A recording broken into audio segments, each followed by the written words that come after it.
Et à mesure où nous nous approchons du parc, le paysage change et nous voyons apparaître une multitude de tours et de flèches de pierre rouge riches en fer et sculptées par le vent.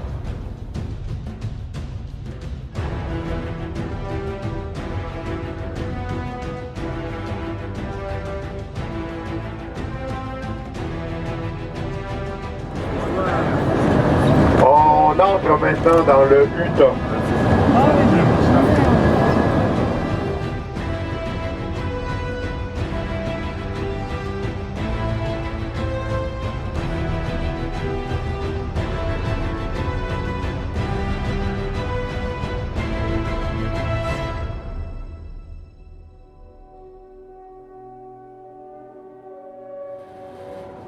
Enfin nous y voici, Monument Valley, époustouflante beauté.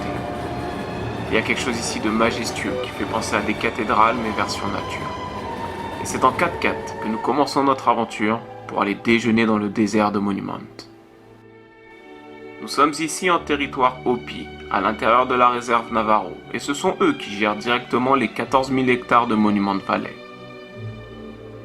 La nation Navarro est-elle bien plus vaste car elle couvre 160 000 hectares et s'étend sur 4 États, l'Utah, le Colorado, le Nouveau-Mexique et l'Arizona.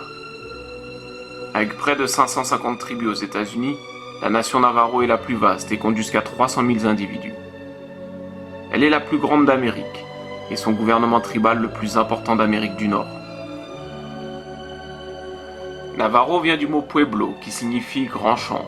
Mais entre eux, ils s'appellent Diné, qui signifie le peuple. Ils élèvent moutons, chèvres, chevaux et conservent précieusement l'eau de pluie. De chasseurs guerriers, ils sont devenus bergers, tisseurs, fermiers et commerçants. Ils sont adeptes de l'utilisation des ressources naturelles. Avec le yucca par exemple, ils font des semelles de chaussures, des paniers et des vêtements.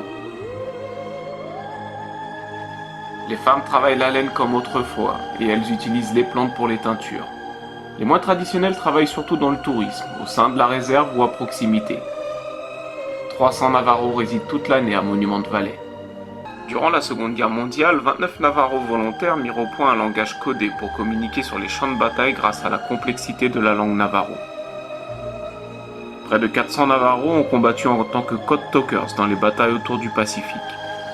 Wind Talkers, le film de John Woo, retrace très bien le travail des Navarros au sein des Marines. Qui n'a pas aperçu au moins une fois ce panorama dans un film? Monument Valley a été popularisé en 1938 par John Ford avec son film La Chevauchée Fantastique. Depuis, de nombreux films ont profité de ces décors époustouflants, comme par exemple La Prisonnière du désert avec John Wayne, La Conquête de l'Ouest, Il était une fois dans l'Ouest de Sergio Leone avec Charles Bronson et Claudia Cardinal, mais aussi Retour vers le futur 3 qui a bercé mon enfance avec Michael J. Fox, ou encore Forrest Gump, Mission Impossible, ou plus récemment Transformers 4.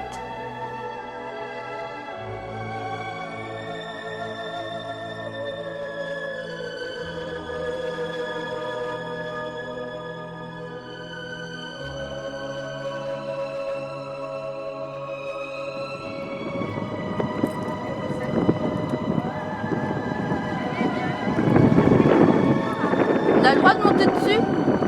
Ah, ça va glisser. Ouais, c'est pour ça qu'ils ont mis ça. C'est pour ça qu'ils ont mis ça.